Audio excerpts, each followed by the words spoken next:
तो इसे सगुण कहते हैं, और जब हम सांस छोड़ते हैं तो इसे निगुण कहते हैं। इन दोनों के बीच का जो गैप है, सांस लेने का और सांस को छोड़ने का, ये जो गैप बीच में क्रिएट होता है, इसी गैप में वह खास रहस्य छुपा हुआ है जिससे हम अपनी इच्छाओं को पूरा कर सकते हैं। इसीलिए आज इस वीडियो में मैं आपके साथ जो टेक्निक शेयर कर रहा हूं, इसमें आपको अपनी सांसों को कुछ सेकंड के लिए रोक के इस टेक्निक को करना है। आपको कुछ चीजें लिखनी है, लेकिन उनको लिखना किस तरह से है, किस तरह से आपको वहां पर विजुअलाइजेशन करना है, कितना टाइम वहां पर लगाना है, कितने दिन तक इस टेक्निक को करना है, ये सारी की सारी जानकारी बेहद इंपॉर्टेंट है। एक एक चीज को बहुत ध्यान से समझिए, फिर मैं जैसे हर वीडियो में बताता हूँ कि इन सारी चीजों को फिर कनेक्ट करिएगा और फिर आप अपने ज्ञान बुद्धि विवेक से पूरा ऑडिट करिएगा इस चीज को कि क्या यह चीज आपकी लाइफ में फायदा आपको दे सकती है। दो तरह की यहाँ पर थॉट आएंगी आपके पास दोस्तों। हमारा सबकॉन्शियस माइंड और हमारा कॉन्शियस माइंड किस तरह से काम करता है।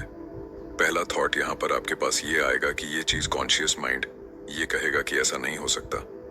लेकिन फिर आप जब अपने सबकॉन्शियस माइंड से इसके आंसर पूछते हैं कि क्या ऐसा पॉसिबल है,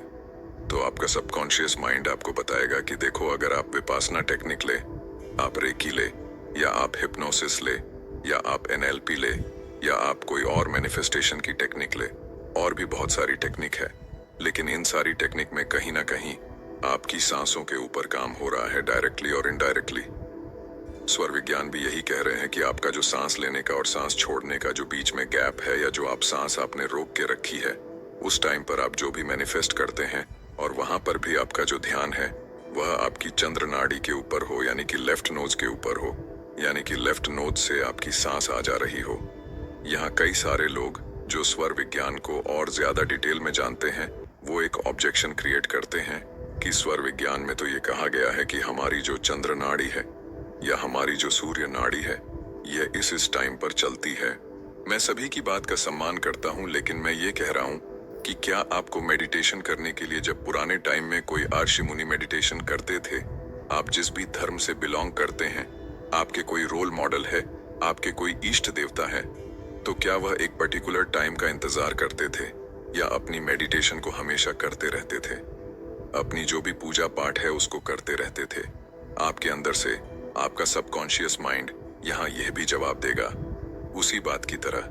जैसे आपके पास टेक्निक की जब मैंने आपसे बात की तो आपके सबकॉन्शियस माइंड ने यह जवाब दिया कि कहीं ना कहीं हमारी सांसों के ऊपर तो काम हो रहा है। ऐसे ही आपको यहाँ भी आपका सबकॉन्शियस माइंड ये जवाब देगा कि जितने भी हमारे रोल मॉडल है या हमारे देवता है, जिस भी धर्म से हम बिलोंग करते हैं, वो हमेशा इस अपना जो भी उनका रिचुअल है, जो भी उनका मेडिटेशन का तरीका, जो भी उनका ध्यान लगाने का तरीका है, उसको वह हमेशा करते रहते थे। लेकिन यहाँ एक और चीज आएगी कि मैं इस बात को भी मानता हूँ कि एक पर्टिकुलर जो टाइम होता है, जब इस सृष्टि में एक टाइम पर्टिकुलर होता है, वहां उस टाइम के ऊपर कुछ एक हमारी शक्तियां कम ज्यादा हो सकती हैं। लेकिन इसका मतलब ये नहीं है कि आप उस टाइम का ही इंतजार करते रहे। मैं आपको एक फ्रेंड होने के नाते ये चीज बता रहा हूँ कि आपको हर टाइम